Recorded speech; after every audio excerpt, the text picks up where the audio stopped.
Assalamualaikum warahmatullahi wabarakatuh. Perkenalkan, nama saya Muhammad Juandi. Saya adalah mahasiswa Universitas Terbuka dari program Studi Sains Data dengan NIM 0525505509. Pada video kali ini saya akan menjelaskan terkait dengan tugas satu saya untuk mata kuliah Pancasila dengan berfokus pada materi perkembangan Pancasila dalam konteks sejarah dari masa ke masa. Oke, langsung saja. Yang pertama itu adalah pendahuluannya. Materi ini akan berfokus pada pembahasan perkembangan Pancasila dalam konteks sejarah bangsa Indonesia. Kita akan melihat bagaimana Pancasila dipahami dan diterapkan pada periode-periode kunci, mulai dari awal kemerdekaan, masa Republik Indonesia Serikat, dan demokrasi liberal, demokrasi terpimpin, Orde Baru, hingga era reformasi saat ini. Yang pertama itu adalah awal kemerdekaan Indonesia pada tahun 1945 sampai dengan 1949. Pada periode ini, Pancasila disepakati sebagai dasar negara dan falsafah hidup bangsa. Perannya sangat fundamental sebagai pemersatu masyarakat Indonesia yang beragam suku, agama, dan budaya. Fokus utama pada masa ini adalah menjadikan nilai-nilai Pancasila sebagai landasan untuk membangun negara yang berdaulat di tengah perjuangan yang mempertahankan Indonesia. Oke, selanjutnya itu adalah masa demokrasi liberal dan RIS. Terjadi pada tahun 1950 sampai dengan 1959. Pada masa ini, penerapan sistem multipartai memicu persaingan ideologi yang sangat kuat. Pancasila menghadapi tantangan karena posisinya sering diperdebatkan dalam sidang konstituan untuk menggantikan undang-undang sementara. Akibatnya implementasi Pancasila dalam pemerintahan menjadi kurang stabil karena setiap partai politik membawa ideologinya masing-masing. Selanjutnya ada demokrasi terpimpin yang terjadi tahun 1959 sampai dengan 1965. Melalui dekret Presiden pada 5 Juli tahun 1959, Indonesia kembali ke Undang-Undang Dasar 1945 dan Pancasila kembali ditegakkan sebagai dasar negaranya.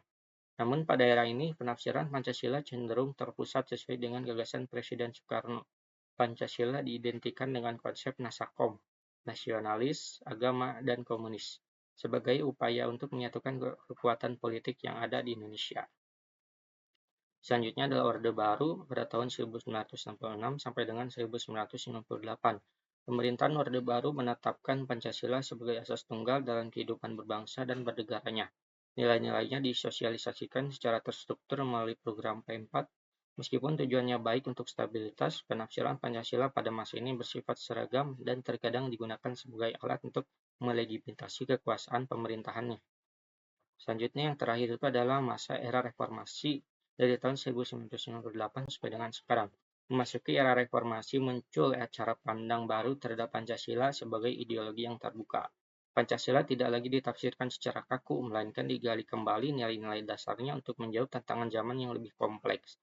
Seperti halnya isu hak asasi manusia, demokrasi, dan globalisasi. Pancasila diposisikan sebagai sumber inspirasi etika dan sosial. Untuk penutup dan kesimpulan yang bisa saya dapatkan dari perkembangan sejarah tersebut, terlihat jelas bahwa Pancasila adalah dasar negara yang tangguh dan mampu beradaptasi. Meskipun penafsirannya mengalami perubahan di setiap eranya, nilai-nilai fundamentalnya tetap relevan. Tugas kita sebagai generasi penerus bangsa ini adalah mengamalkan Pancasila agar tetap menjadi panduan yang hidup dan menghadapi masa depan yang akan datang. Untuk terakhir, saya mengutip kata-kata dari Tan Malaka, dengan begitu manusia dan moralnya sudah berdasarkan bukti, sudah nyata dan pengalaman dan bisa berdiri atas kakinya sendiri. Yang artinya kalimat ini menyeratkan bahwa sebuah ideologi seperti halnya Pancasila haruslah hidup berdasarkan kenyataan, pengalaman sejarah bangsanya, dan bukan hanya sekedar teori di atas kertas saja. Mungkin cukup sekian untuk materi saya kali ini. Terima kasih. Wassalamualaikum warahmatullahi wabarakatuh.